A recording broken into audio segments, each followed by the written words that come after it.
Hello and welcome to RSNA 2017. My name is Brian Casey, Editor-in-Chief of AntMini.com.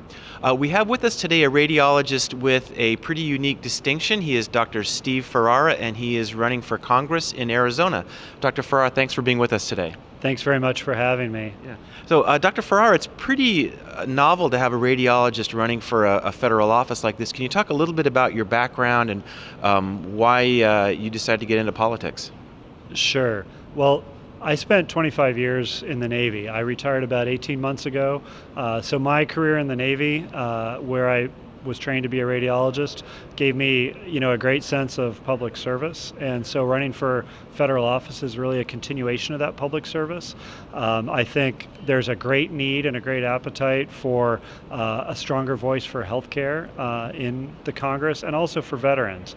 While I was in the Navy, I had the opportunity to deploy with the Army, the Navy, the Marine Corps, all around the world, including Afghanistan. I was able to bring interventional radiology to the battlefield for the first time. And so that really inspired me that a person can make a difference, even in a large bureaucracy. And so what better place to go than the U.S. Congress and try to help make things better. Great. What were some of the things that you deployed to Afghanistan as a radiologist? What sort of things did you do there, and how were you able to help on the battlefield? Sure. Well, it was initially very difficult to go because they didn't send radiologists to Afghanistan when I went. So I had to volunteer to go as a general medical officer.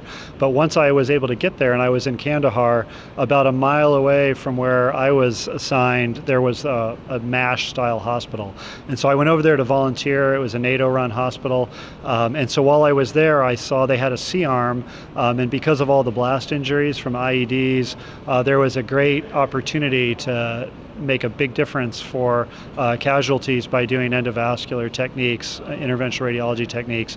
So initially they didn't have any supplies, so I had one of my technologists in San Diego mail me the supplies to do interventional radiology on the battlefield. We used the C-arm, we didn't have a radiolucent table, we didn't have any IR techs, we didn't have a power injector, but we kind of started sort of bootstrapped things. But within a couple of weeks, after doing multiple successful procedures and saving lives and limbs of casualties, it became standard doctrine to have interventional radiology and endovascular therapy on the battlefield. That's great. No, what sort of things does interventional radiology bring to the battlefield setting that you can't do with open surgery? Sure. I think one of probably the best applications of our skills are with pelvic trauma. There's a lot of blast pelvic trauma from IEDs, and so interventional radiology is uniquely suited to be able to get at bleeding that's otherwise hard to manage surgically, not unlike what Congressman Scalise just underwent this past summer from his gunshot wound in Arlington, Virginia.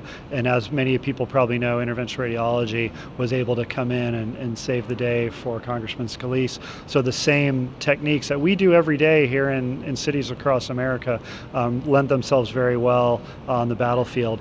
That, and then also with limb-saving procedures where we could go in and either embolize a bleeder or put in a covered stent to repair a damaged artery, could be done with minimal time and resources, and also realize that on the battlefield there aren't always vascular surgeons. Right. There's trauma surgeons, general surgeons, but at any given time there may not be vascular surgeons, so that skill set is really unique and highly valuable. Now, at what point in your career did you decide that you wanted to campaign for public office? It was something that I've thought about for a long time, probably at least 10 years or more. I had the opportunity to be the sole radiologist in the Indonesia tsunami relief effort in 2005. And that experience where we basically worked with DoD, State Department, USAID to render aid in that devastated area was very intriguing to me. I wanted to continue to be part of federal policy and federal government in that regard. So I really started thinking about it then in 2005. Then I subsequently went to Afghanistan, really found an opportunity to make a big difference there and see what radiology could contribute there, which led me to do a congressional fellowship. I was a health policy fellow through the Robert Wood Johnson Foundation in 2012-2013, which is an area where I got to work on Capitol Hill on the health subcommittee and get to be part of really important legislation, the repeal of the SGR. Yeah. And I really was inspired by what we could do in Congress. That was a big victory for medicine, and that was one of those issues that just seemed like it was intractable, that it would never get solved. That's right, and I think being able to have the voice of physicians and of people that put patients first, that understood how healthcare is delivered, be part of that policy-making process, and the fact that we were able to get it done in a bipartisan way was, again, it was really exciting and it was inspiring, and that's the reason I'm here today, because I came away from my time on Capitol Hill really appreciating that it is the place where really great things can still happen, and it's where this country's problems are solved. Yeah. Now, if you were elected, what would be some of your biggest priorities to get accomplished, and how does radiology fit into that? Sure. Well, I think healthcare, to me, is our most important domestic issue. It utilizes $3 trillion of our economy, 18% of GDP. Everybody is a patient. So there's only 13 physicians in the House and Senate, so I think having another physician alone is important. Radiologists, though, I think are unique because we are a physician's physician. We have a great insight into what all other folks in medicine do, which I think is unique as a specialty. We're naturally problem solvers. After my time on Capitol Hill, I was the Navy's chief medical officer. So that's a large healthcare system taking care of millions of active duty dependent retirees.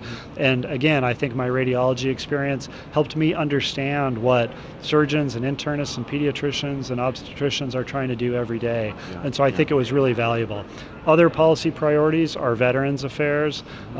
Taking care of veterans my whole life, being a veteran myself, I think we have a huge cohort after being at war for nearly 17 years now. We have a huge cohort of new veterans that we're going to need to take care of for decades to come.